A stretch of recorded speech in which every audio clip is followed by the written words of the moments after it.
में से कितना घटाएं कि 12 हो जाए, 6 में से कितना घटाएं कि 18 हो जाए, है ना। कोई पूछेगा कि सर घटाने से तो मान घट जाता है और आपका मान क्या हो रहा है, बढ़ने लग रहा है। 5 में से घटाइएगा तो कम ना होगा, 5 से बहुत लेकिन इसे सोचता है, और यहाँ मान कितना हो जा रहा है 12। 6 में से घटाने से तो 6 से कम होना चाहिए, यहाँ मान कितना हो जा रहा है 18 तक। बकाने की कोई बात नहीं है, सीखते हैं ध्यान से, समझो। ये लड़का देखो हुरहुंगी है, 5 में से हल करो, 5 में से घटाना है बाबू तो कौन के चिन्ह, माइनस के चिन्ह दे देंगे, घटाओ के चिन्ह। कितना घटाना है पता नहीं है तो मान लेते हैं कौन x। कितना हो जाए 12, तो बराबर में जो हो जाता है हो जाएगा, उस सब बराबर को ऊपर लिखाता है, ठीक है ना।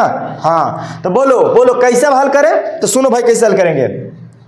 5 12 प्लस में तो बराबर की पट्टी माइनस में, और x माइनस में बाबू तो बराबर को पट्टी प्लस में। होगा कि ना होगा, x वाला एक तरफ बिना x वाला एक तरफ। तो 5 में से कितना घटा है, तो माना कि x घटाने पर घटाना था तो माइनस के चिन्ह, माना कि कितना घटाने पर x घटाने पर कितना हो जाए 12, तो 12 कहते हैं बराबर में 12 प्लस में थी पट्टी माइनस में, x माइनस में था तो पट्टी प्लस में। तो बोलो 5 में से 12 घटेगा तो कितना आएगा माइनस के 7, तो x के मान कितना हो गया माइनस के 7 मेरा कौच हो गया आंसर। अब तनी जांच करो तो 20 सेकंड लगेगा, जांच करो।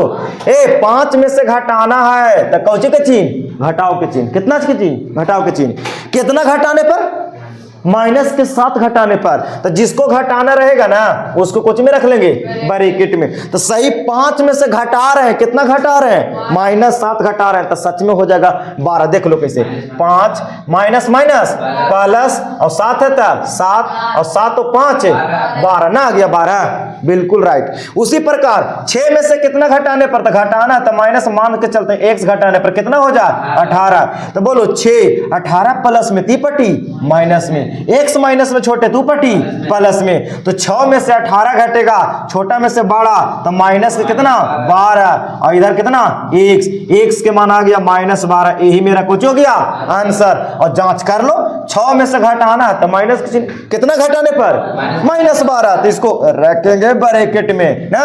6 माइनस माइनस प्लस के 12, 12 और 6 कितना 18 ना हो गया आंसर। इसी प्रकार जांच भी कर लेना है, कोई दिक्कत नहीं होना चाहिए। तो ऐसे चीजें छोटे छोटे चीजें हम लोग को सीखते भी रहना है। चलिए भाई साहब, थैंक यू।